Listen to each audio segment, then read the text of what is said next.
Yeah. Y'all need to sit up here. We're going to give you your.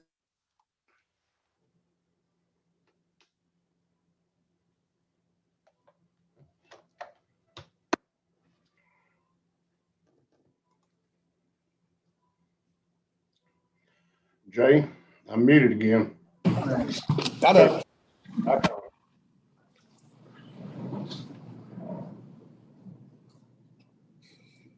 right, y'all kind of kick that camera back a little bit.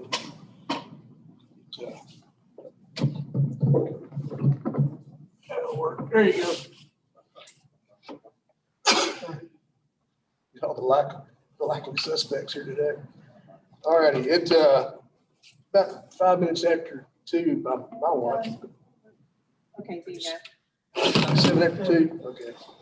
And it's a workshop to consider redistricting.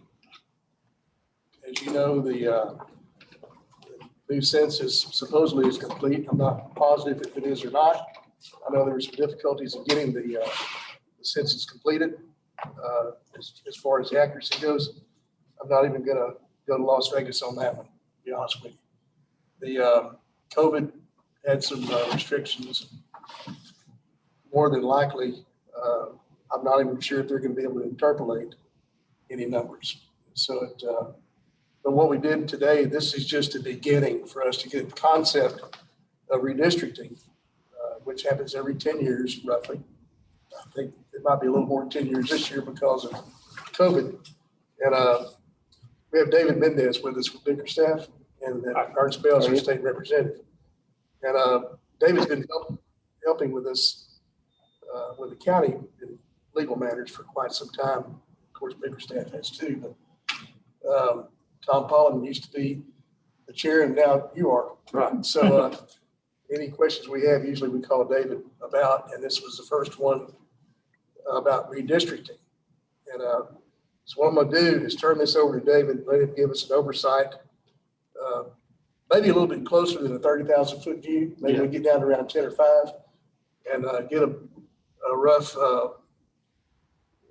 hammer and nail kind of thing on what it consists of, what the numbers are, what the breakpoints on the numbers are, and then what it does actually to either the precincts as commissioners are concerned, precincts as the JPs and constables are concerned, and then precincts as the voting public is concerned. So, David, I'll let you take off with. Sure. Well, excuse me just a second. Is Matthew present, Jay? No, he's in court. Okay. Thank you. So commissioners, judge, representative, members of the public. Talk kind of loud. yeah, real hard of hearing. I'm David Mendez, and I'm with Bickerstaff Heath in Austin. It's a law firm that has served the county for quite a number of years in various county matters. In redistricting, this is my 4th round of redistricting for counties. I started with 1990 census with clients that I joined the firm back in '86. So I have worked through the 90, 2000, 2010, and now this cycle of redistricting. We normally represent about 100 to 125 different political subdivisions, including we've worked for the state on various occasions, whether it's the Senate or the House, the Attorney General, different members of the legislature, different houses of the legislature hired us at different times. This cycle, we have just under 100 of these kind of entities, many of them counties. And so what I'm doing right now is I was telling the judge, as I'm going around circuit riding with all of my counties. I'm here today, I'll be in Brazoria County tomorrow, I'll be doing some cities tomorrow night and in Tyler on Wednesday, and just giving them the update. As you know, the Census Bureau released the total population of the country and the population of each of the states to Congress and to the White House just a month or 2 ago. And that was greatly delayed. That data should have been out December 31st.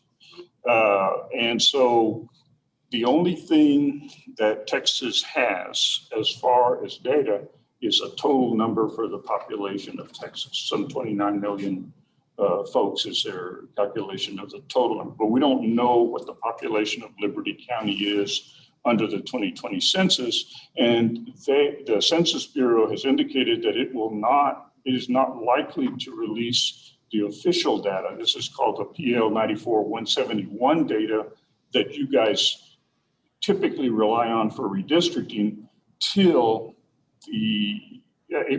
September 30th.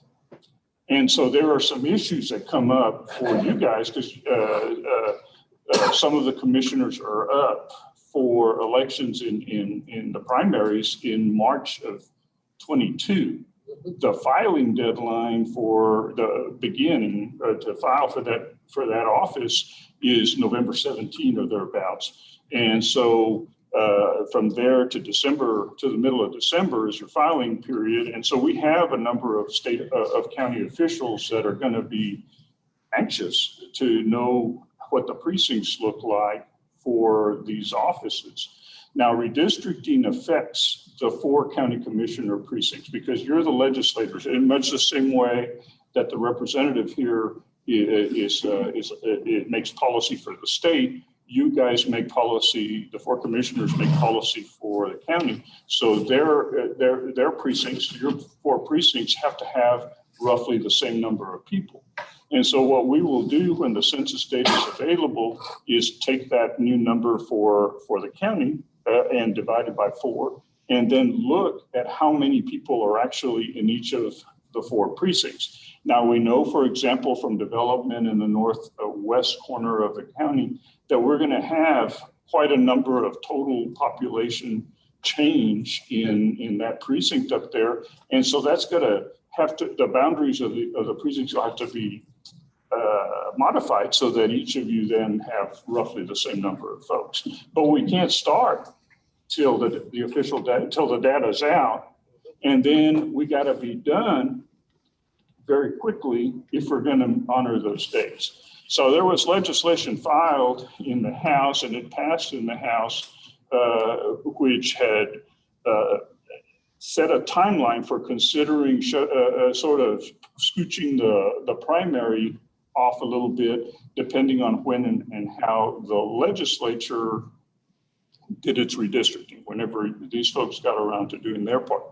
Unfortunately, that legislation didn't include any provision for changing the county filing dates. So while there was an idea in there that if the legislature was unable to complete its redistricting by the end of November, that they could then start reaching the filing dates for their offices forward. But it didn't change any of the commissioners' filing periods for their races.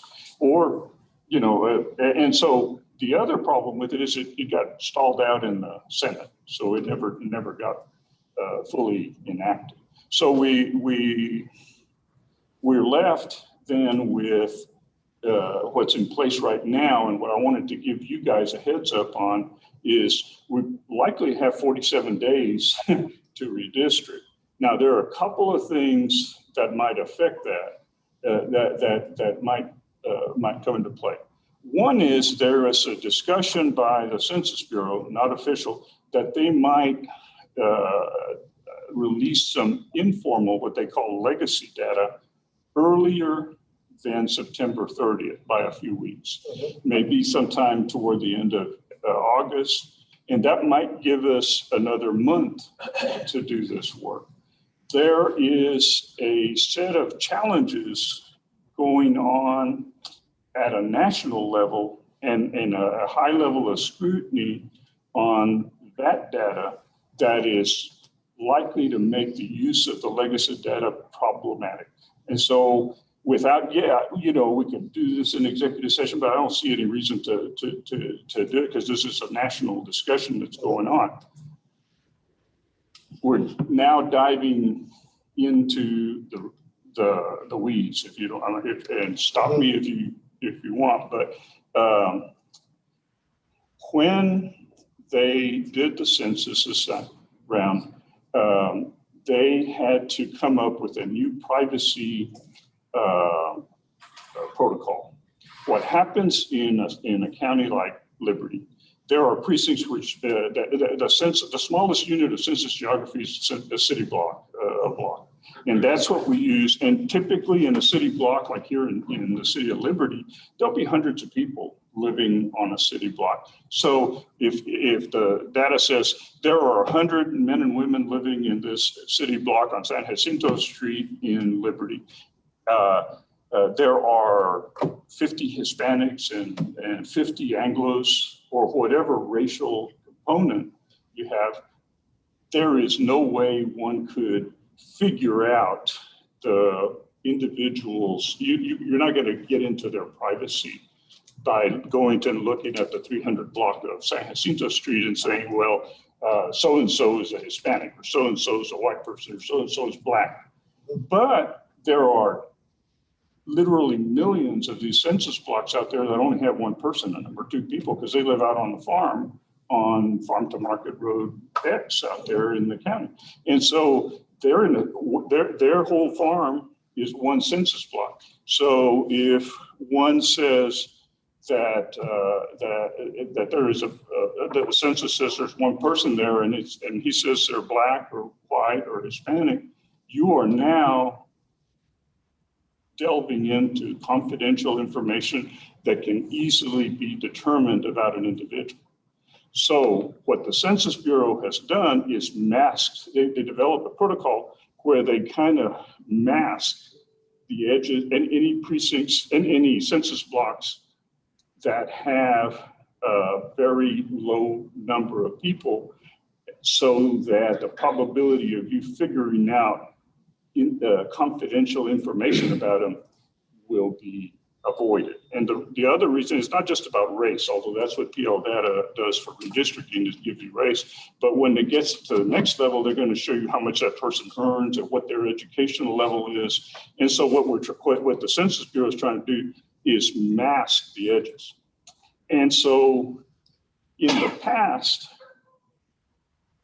gerrymandering and I'm using the term in the classic bad way that one, gerrymandering is about going down to the roots of the census block level and drawing a district where you're trying to put all of a particular racial group in a precinct for a good or bad reason, or you're taking a partisan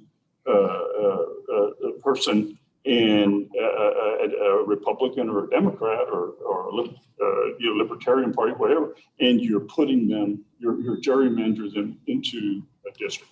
So what this masking protocol that the Census Bureau has come up with is it will prevent or hinder people who are trying to draw highly partisan districts or highly racially motivated districts.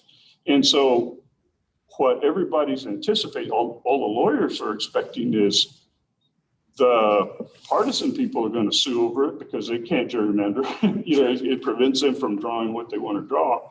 And the people who are trying to protect protect minority districts or prevent minority districts are going to sue over it because it prevents them from doing what they do. But the way redistricting has been used over the years. It seems like every time there's redistricting anyway, There's going to be. So what we anticipate is, even if data gets released in August, within a week or two, if it isn't challenged beforehand, there's likely to be litigation. So I'm going to get back out of the weeds because I'm just trying to point out that while people are saying, well, maybe we're going to get data a little early, it's still a pitfall. There is a potential pitfall there. So what I'm planning for you guys and what I'm suggesting that we do is figure out how we're going to get this redistricting done in 45 days. And so at the first opportunity in October that I can meet with you guys in a meeting, I'd like to present you the numbers, the official numbers, and if we get those early ones and they haven't been challenged, at the first opportunity, I want you to have them. I'm going to divide them by 4. I'll tell you what the issues are for in terms of how much we got to rebalance. And I'm going to come at you with guidelines and criteria for redistricting, because redistricting isn't about making the color of people in the various districts. It's about county roadmaps, like or these kind of issues like we're dealing with here, like you have some maps on the table. And so how many election precincts we have, how do we make the world work better for the citizens of Liberty County? And so I want to come at you with some policies that we can apply to redistrict. And I want you to adopt them maybe or help me frame them to fit your needs for the first meeting in October. And then I'm gonna ask you if I can take a first cut at an illustrative idea of how to redivide and say, look, we're off by 5,000 people in precinct number X up here in the northwest corner. And here's how I'm suggesting we do it. We have a work session as soon as possible, properly called under within 72 hours, whatever. And I bring it in here. We'll put it up on a map like you're doing this Zoom stuff here, and it'll be live. And you can say, well, David, you screwed up because you just took my county roads that I've been taking care of for 50 years or 20 years or whatever, and I can't afford to give that territory up, or, whatever it is from a county standpoint that you as commissioners need to deal with. And we can literally on the wall here, live with all of the audience watching, you guys can tell us how to fix that map. We'll take a session at it and we'll rebalance. Let's say I had it divided among the four of you evenly, but you guys say you want to do it different. We draw it and we just print that, let you guys ponder on it for a week or 10 days. And then you can visit with your constituents about it and say, well, is this really going to work for us? Or, as individuals, you and your constituents can meet with folks. You can meet with your legislator and see if that works, however it fits. But with the idea that at a second work session, and we could post that one on the courthouse website if you wanted, or we could print it in the paper. But we then set another work session toward the end of October, first week of November, and we'll come back. And then after you all have to, sort of as a community thought about it, we have a public hearing at the front end, and we let the citizenry give you their thoughts on what's wrong or what's okay with that map and whether they support it or not. You guys as commissioners come at it, and adjust it further from what the input you're getting from your constituents. And then we decide that that's the map we're going to do. We can then set a date for adopting it sometime around November 17th, so that then the commissioners in 2 and 4 that'll be up, so that the commissioner can go about deciding, whether he's going to run in that and all of that. And so we were talking about justices of the peace. The justices of the peace precincts, because they don't do what you guys do as lawmakers. They don't make laws, they execute the law. They're not affected. So we don't have to mess with the JP structure here in the county at all. If you want to consider administrative changes to those boundaries or adding places, that's certainly always an option that you have, assuming you. We're probably gonna have our hands full just with this problem. Precincts. Yeah. Now, just to put this in precincts. Yeah. But just to keep this in perspective, Judge, typically we would have, the data would have been released by April 1st. Mm-hmm. We'd have had all summer, we'd have had 90 days or 120 days really to do all this process. These guys would have had the data over at the legislature. They'd either be drawing right now or they would have been finished drawing already. And we'd be sorting that through the courts over there. So what we've got going here is, and just I'll finish with this, we're taking a process that we normally do in 120 days and getting it down to 45. And Clint has to take what you do and translate it into the election precincts with one additional problem.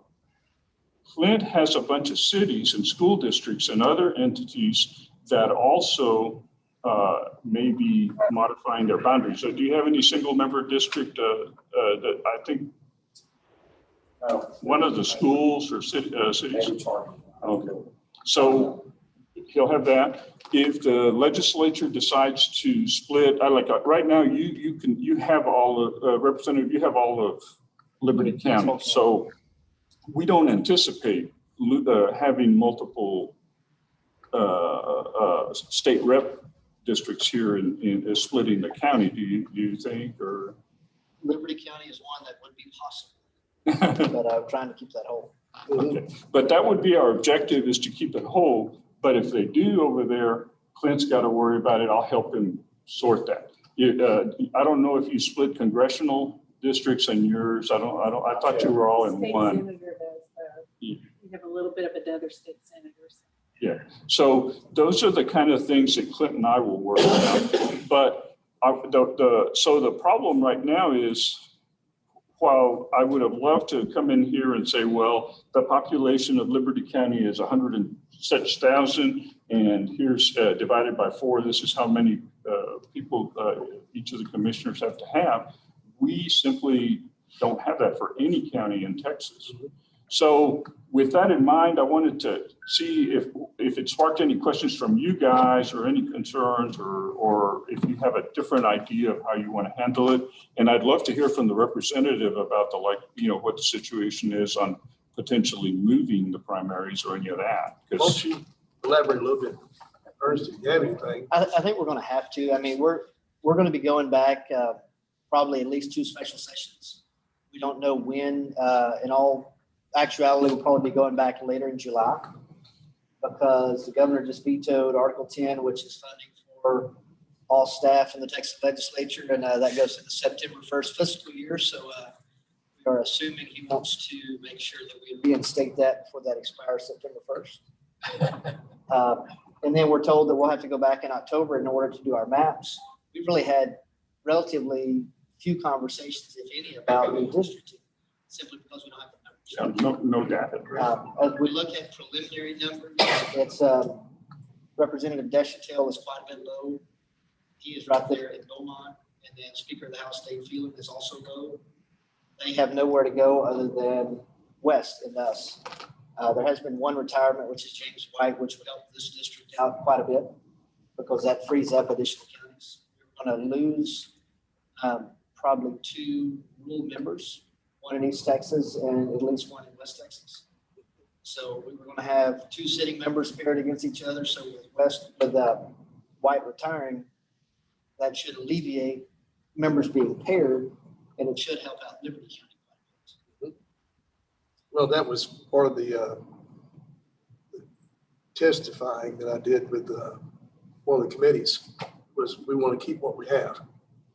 Well, and the numbers, prelim numbers show that we're within the 5% variance to be able to stay as we are. But the question was, if Representative White was still there,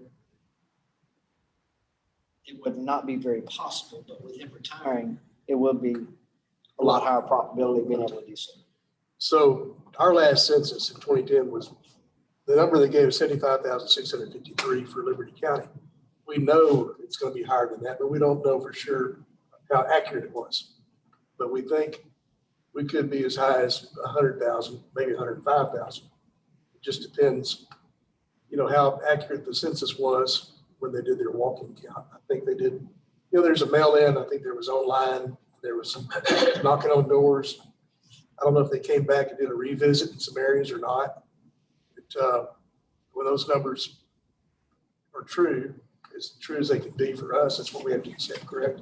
Yes, sir. I mean, that's the bottom line, is there is not an existing system to challenge the PL data from a redistricting standpoint. So other than just suing the federal government directly, because you're saying Liberty County's number's wrong, there isn't an administrative process for going in there. I bet that worked good. Yes, but I mean, how many new lots were platted just during the decade in the northwestern part of the county. Right. You just assign 3 or 4 people per household or per utility connection or whatever, and you have a general idea of, well, those are people that weren't there in 2010. And so, we got a serious growth issue that we're going to have to rebalance among the board. The greater question is going to be the accuracy of the count. You got a question, Leon? Well, I was just going to remind you, the same thing's happening in southwest portion of Liberty County also. Not quite. It's On the south side, Commissioner? southwest corner of Liberty County, my precinct. Yeah. So, it's going to be challenging to do this. The technology for doing all of this is very strong, powerful. And I don't know if we drew online last cycle. I thought you weren't, none of you guys were on from the current court, went through it with us. Yeah. But I drew with a number of counties and we actually developed a plan right at the dais, I took an initial cut and just kind of try to rebalance. I have access to the county road information and where all of your facilities are. And I will get that from Clint. We'll load it, we'll update it all for the decade. And it's a really neat process because you can say, well, put up all the county roads. Okay, let's see if we move the line here, how many road miles is that going to affect? So the four of you guys can really do that on the fly. So in a nutshell, say just an abstract number, 100,000 people in Liberty County. Let's call it that. So we're going to cut it 4 ways. So 25,000 per commissioner. Right. Commissioner precinct. We know that there will be some density population in the northwest corner. So those boundaries of that precinct could shrink, correct? Mm-hmm. Okay. And also in precinct 4. In the southwest corner. Southwest corner. Those lines could shrink as well, which would in turn put 1 and 2, which are predominantly on the east side of the river, to get larger. I think that's what's going to happen is Houston is pushing its population migration is shoving up against the west side of your county and increasing its size. And what we've seen in the counties around Dallas, this is exactly what happened to Kaufman, and you guys have talked to districts in Kaufman because they've been around to various rounds, is the precincts on the far east side of Kaufman County have gotten bigger and bigger and have taken in a lot of the road mileage and a lot of the territory of the commissioners on the west side of their county, just like what you guys are going to be facing, are going to be becoming more urban. A lot of your roads are going to be in Dayton. I got to ask this question because I imagine there's people that are watching YouTube. And their question would be, why do you want to mess with it at all? You have a river that separates the county through the middle. You have Highway 105 that separates the county north to south. So you have 4 quadrants that are natural, basically, somewhat. With the highway, leave it at that. Say 105 south, and then west of the river would be precinct 4. Well, that takes us way back out to the 30,000 foot range. The reason we're doing this is because of one person, one vote. And I'll get to the potential exposure of the county, which everybody would understand once I finish the first part. But from a constitutional standpoint, our Constitution under equal protection says that one person gets one vote. And what happens when you have a highly populous precinct, an overpopulated precinct, is that person's vote on the commissioner's court's diminished. If we don't change them, the person that lives in that northwest precinct that votes for one of you 4 guys their representative to the commissioner's court, her vote is diminished as compared to somebody who lives on the eastern side of the county, and he's lives in a big old unpopulated area, and he can have a direct voice or a very strong vote with his candidate. And so it's the same thing that these guys face, is all 150 of the legislators are elected from districts that are equal in size. If they weren't, then the votes of the citizens of Liberty County as expressed through your state representative might be diminished or might be unfairly large. And so that's why that has to happen. And so what is a plain, I mean, I'm not saying anything out of school here, but it's if we don't fix it and we are substantially out of balance, more than 10% out of balance, and we don't do anything to fix it, somebody could bring a suit to stop the election, the primaries. And that's the same thing that they're facing at the State House. And you guys could face the same thing, and you don't need to face that. Yeah. So there are cases out there where courts have said, well, you know, there is so little time for the commissioners or for a political subdivision to address the problem that maybe they could just use the old lines for one cycle and then fix it for the next cycle. Well, we're not likely to get real far with an argument like that, I think. And you know, it could be that we could prevail. But if the legislature can, they're planning to redistrict in a special session in 20 or 30 days. And if the folks if we in Liberty County went to the courthouse, if we got sued and we told the court, hey, we can't do it, judge, in 45 days. Well, those 150 state representatives and their senators did it all in 30 days. What's your fault? Is there any chance of the state legislature moving back to primaries? That's what they've done in the past, but not in recent decades. And I think that there is some trepidation on the part of the administration in moving back the primaries. But Could just be for one you could do it for one cycle. I don't know, and maybe The last redistricting, last 10-year cycle was, We just did that a couple of years ago. What is the drop dead date for redistricting? Is there a date that it must be redistricted by? well, if the filing deadline closes, I'm just giving there's no drop dead date Okay. from a statutory Well, I standpoint. understand about the voting. Yeah, but I mean, I'd say that if you let the filing period close in the middle of December, I think it'd be about December 17th for the commissioner's court, and you let that close and you haven't adopted anything, so whoever files for precinct 2 or precinct 4 is filing for the existing funds, that would trigger, that's a potential date for a suit. Somebody could sue you at any point after December 17 to enjoin the March primary. I thought that in the language of the law that it was, is there some must and may language, like they must redistrict if it goes over 10%? That there is no statute that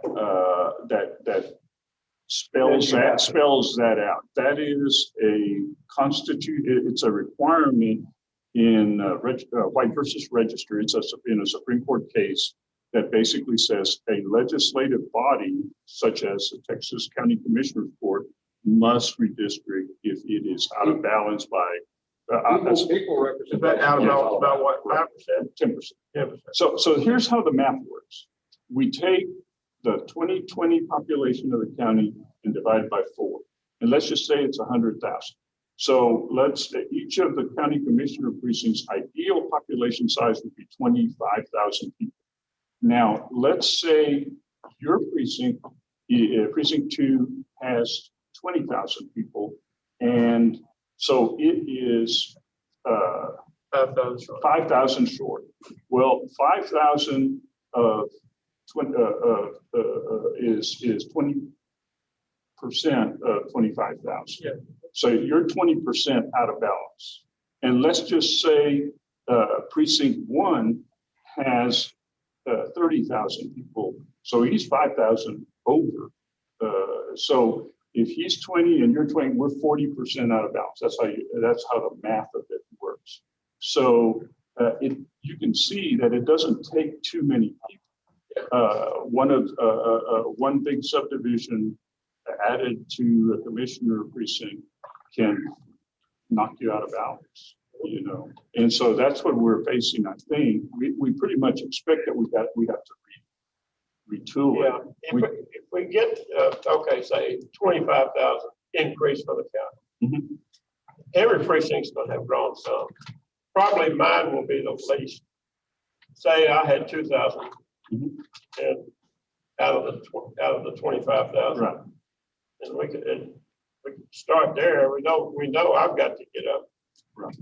And, So you try to adjust all four of them so that they're all, Yeah. so that the most populous precinct and the least populous precinct, when added together, the number is less than 10%.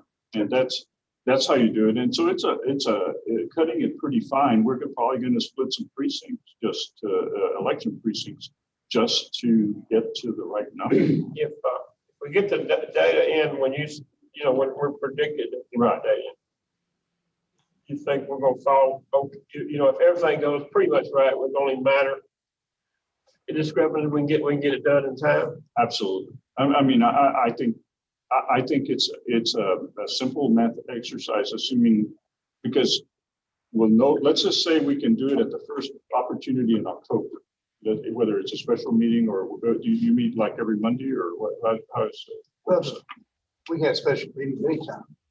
I was- 72 hours. I was kind of impressed by what you're talking about there, the setup with the population by blocks. Yeah, no, you'll be able to see it right on as we go through it. Changing the streets, and you know exactly how many is on the street to change the population. You pick, it's like, pick up this block and it changes the numbers this way and you're watching the percentage move. And, it's a very powerful, and my team can do it from home. So I can sit here with you at the dais and we can tell the staff who's online to move this block or that block, and you can see the map right there. You want to see how many road miles that affected, you can see that right there. You want to see which facility, where your barn is or whatever, you'll have that right there. And we can overlay satellite images or, there's a lot of different data you can put on there. So that's the gist of my report is we're going to have to keep our eye on if the data gets released earlier, or if there's some opportunity to start sooner, and I'll be the first to suggest that to you guys, because what for us, for you guys it's a one county problem. For us we have about 50 to 60 clients, county, city, schools, that all have to be done between October and December. So while all the counties have 45 days to do it, I have a bunch of cities and schools that only have 90 days to do it. They're right on top of you guys. You said prelim numbers could come out the end of August, first of September. Yeah, and that's what we're waiting for, Representative, and whether or not they get challenged, because we don't want to dig a hole for these guys by using data that a court is reviewing or that somebody has already challenged. And that's a problem. I don't want to make the problem worse. If we know, once the PL data comes out, the official data, it's not likely to be challengeable the same way. Once we get the preliminary data, we can probably come up with a pretty good plan. And then not adopt it. With only minor adjustments to get the final. That's certainly an option. Is start and then just hold the adoption until we know that the data is going to be. The final numbers, if we have to make some minor adjustments. Glenn, how long is it going to take you to change the voting data? Well, I think he was talking about far as a drop dead dates for redistricting though, but the election code, there's certain dates you have to have certain things done by. I think that's what the Secretary of State is concerned about moving the primary, because election folks, we can't just shove an election in 10 days. You gotta have 15 days before you do a test. You gotta have 20 days before you do X, Y, and Z. It's gonna be real fun over in my neck of the woods. Where does your data go? After you draw the map, does that? Comes to you. I'm actually working with it hand in hand, because Clint has some excellent software, a very powerful software of his own, that he's got the registered voters all lined up. And so if we adjust the 4 commissioner precincts, it's probably only going to affect a handful of the election precincts. If we have to split a precinct here or there to get the number right, we can then go in and conform the existing election precincts to your new boundary. So we'll take that into consideration. We also have to layer in the JP precincts because we want to make sure they're still valid precincts that, because the justice precincts can't split an election precinct. And then we have to take the legislature for the Senate, the House, and the State Board of Education districts and the congressional districts all have to be layered in. He's not going to have a lot of, Clint's not going to have a lot of problem with that because have always historically been in one state rep district or maybe 2 Senate districts. So it's not a lot of work, but we'll help him through all of that. And it's the same system, the same lines I draw for them, we can drop into your main. And so it happens so fast. That's the one thing that I wanted to bring to your attention. It's instead of 120 days, we're down to 45. And that's the hard part. Yeah, that was what I did. I just wasn't sure how long it would take y'all. Once you got the numbers, it sounds like y'all got the. Well, the software they're using, I can understand that. The estimated numbers are a problem because they're all painted with a broad brush. The estimated numbers are 88,000. We know that's wrong because of just what the subdivision is. Yeah. It doesn't calculate. So it's been painted with a broad brush, but we know it's probably going to be closer to 100 than it's going to be 80. Yeah. But until you have it down to a block level, You don't know. it's not any good. You don't know where the lines would shift. So I appreciate the complexity that the development during the decade has brought, but it goes with the territory. It's part of your job, and we can do it. It's we're recruiting 8 additional computer guys just to draw the maps. We have about 15 lawyers who can do this kind of work. So if God forbid something happened to me or I'm tied up in some other situation, one of the other 15 attorneys can sit with you and walk you through all of this. So, we can get that. I was going to start looking more like Montgomery County. I mean, that precinct 3 is that big. That's the same problem I had when I had precinct 4 over in Montgomery County. I had, 900 miles of road, and I was only, the old line that went down the middle and across was, where it was just, that's how the county started. They started with the in the middle, and it was 4. And then as the population moved, the lines moved backwards and forwards. And, I used to fight that battle every day about, hey, I got 900 miles of road, you've got this many miles, and your budget's the same as mine. What's up with that? Well, yeah, yeah. But I'm just telling you, it sucks. But I mean, the whole idea is equal representation. But no commissioner wants to.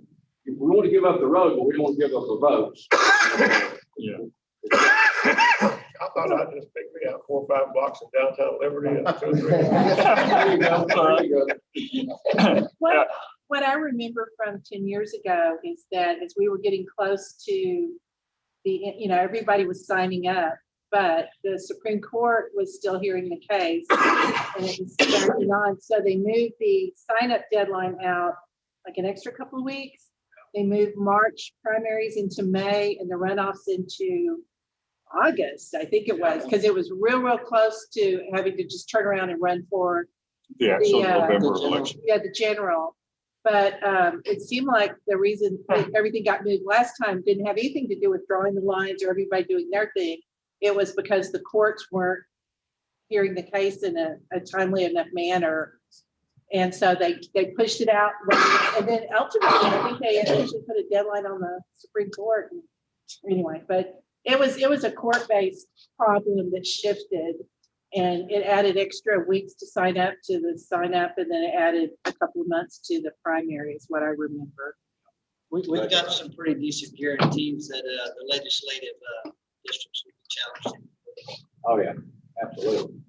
I think the data, there's a good likelihood the data will get challenged, the way these protocols work, because people want to draw the way they've always drawn, because that's how the power is exerted. And these masking things make the edges real fuzzy. And so you can't draw quite as precisely. So we'll see. I can tell you one thing, you can look at Montgomery County, and River Plantation is on the other side of the freeway. And if you go back, 30 years ago, everybody will tell you, says, well, how did that end up precinct 2? Because Malcolm Purvis's mother lived in there, and he wasn't going to give that boat block up, so they drew the line and jumped the creek. So it was all kind of, back in the day. Yeah, well, this is 50 years of, this is the first time the data's been laid since we've had to do one person, one vote. So, and for 50 years, people have been drawing using those census blocks very precisely. And that's the part that's gonna shift. So main thing is don't get your crayons out yet, start drawing lines on the map. Say, this is mine and I'm not moving, it's gonna be, let's get the numbers in and then we'll move those accordingly. You're gonna be in a hurry up and wait pattern, I think, with the Yeah. courts, hurry up and do your thing and then wait for them to okay it. Hurry up and do your thing and wait for them to okay. You think there's a possibility that Liberty County gets split in the Having the early conversations with the chairman of redistricting, and it all based on, we have a federally protected minority district with Representative Deschantel. So they have to make sure that the demographics stay accordingly there. We're getting growth here in Liberty County. This is one of the few places that is getting growth. If there is one to be split, there is a high probability that it would be Liberty County. That's on state rep side. Okay, Who will that be split between? don't know. I have no clue. Don't know if it's gonna come. We're south. trying to keep it as it is. Can you talk about Senate districts as well, or? I try not to worry about those guys. I got it. I don't blame you. So I'll keep you posted, Judge, Yes. Commissioners, as this develops. If there's an opportunity, Representative, we'd love to explain this part of the problem to the House, because I think I don't know if they're aware of, at least if you move y'all's filing deadlines, if theirs could move along with that, that gives them some room. I think if it comes back up, I think that's definitely a conversation we need to have. And then we'll to look at that. If they move the house, then not the counties, then we're gonna have to have 2 primaries. Well, the primary, all they were doing in the first, if in 1868, I think was a bill, and the first iteration was you move the filing deadline for the House to the end of beginning at the end of November, but you kept the primary on the same date, so you gave yourself 2 weeks. And then under the second one, if you moved the primary to April, and you move the filing deadline to January 1st or something like that. But you only moved it for the state offices and didn't move it for these guys, for the county folks. And so you can see the reason, nobody was thinking about that, but if there's a chance to fix that, it would make it better for everybody. Because then everybody's going to be confused. If they're filing for his office, they have to do it one day, and they filing for your office a different day. When is your special session? Has it been called or don't know? It's coming. I was in Del Rio with Governor Abbott on Thursday, and he mentioned special session about 4 times. And he says, well, and you're probably wondering when that's going to be. He said, probably the next 30 days, plus or minus. Okay. Usually they try to give us a 30 days heads up, and we've not heard anything about it. But so they could come out this afternoon and say, hey, you know what, time's certain, be here now. Yeah. the problem is they can't do anything until the data's out either. Yeah. So, I mean. Well, the next special session, I mean, is when we actually could have the conversation of moving the file. So that could take place yeah, in- just, in a special session prior to the one. when we you actually draw, do the when you redistricting draw. matters. Well, that would be, the way to do it, really. If you can do that along with the other election things you're dealing with, then you can take a lot of pressure off these guys. 'Cause they're, Try to watch in session. Most rural counties, the county actually runs all your small jurisdiction elections. Larger cities with larger staff, cities take care of their own elections. well, that's not so, Clint. Not so much. Okay, Not so good. much, Clint. What I'm concerned about in most, like counties like us, we have to put on a March primary and then real quick, like put on a city election times 10 or however many small jurisdictions. It's good to know. Thank you for that. Then don't shove the March primary right up against your city elections. Because we're going to have more staff. He's not giving me any because you have to turn an election over almost instantly. It's extremely difficult to do. That's where you mess up and you screw up, and then someone's going to challenge your elections. Could you run those simultaneously? Could you run them together? No. They won't let us.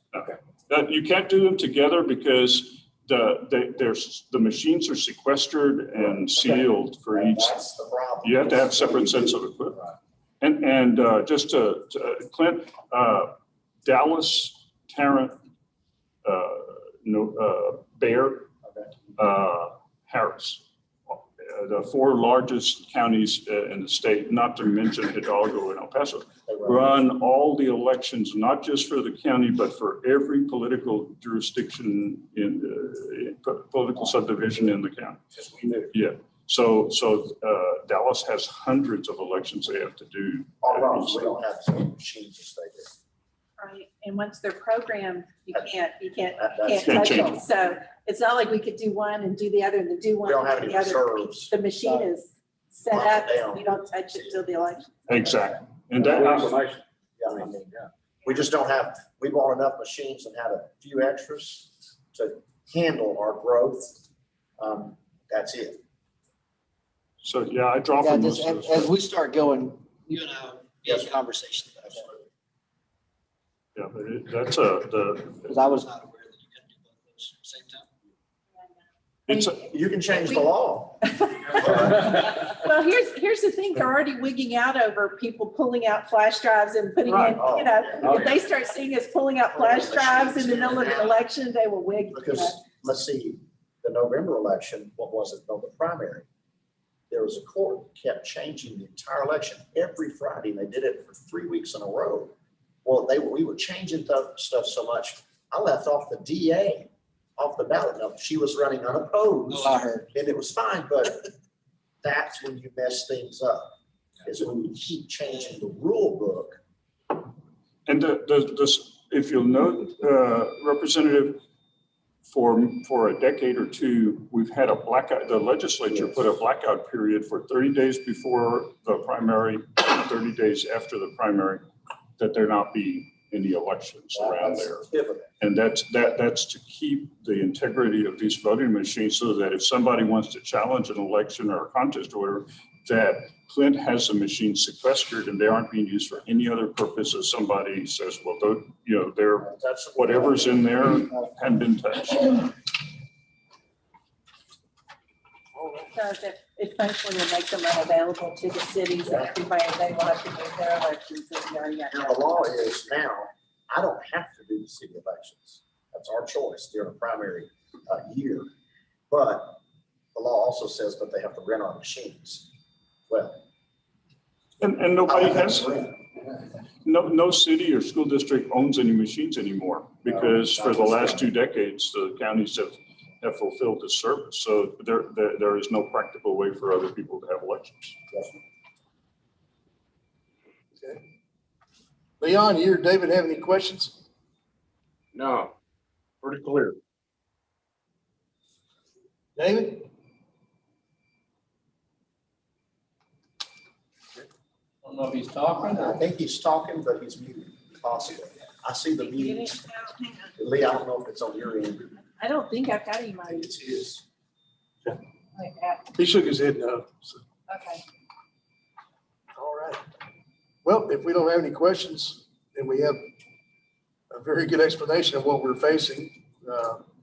And we're not gonna do anything until either the middle of August, maybe, or the end of September, maybe. Pretty close. That's where we are right That's where now. we are right now. So y'all, put your mats back up, put your crayons back up, don't start drawing lines. And we'll wait till everybody shows up with the right computer equipment. David and his group, sit with us. We'll get the numbers in. Then we can do the movement part of it. Okay? Is that clear with everybody? Pretty well. All right. Thank you. And thank you, Dave. Appreciate you. Ernest, thank you so much for Glad to coming be down. here. And we'll call it a Good info. about 2 minutes after 3, we'll call it a day. All right. Nice to meet you, sir.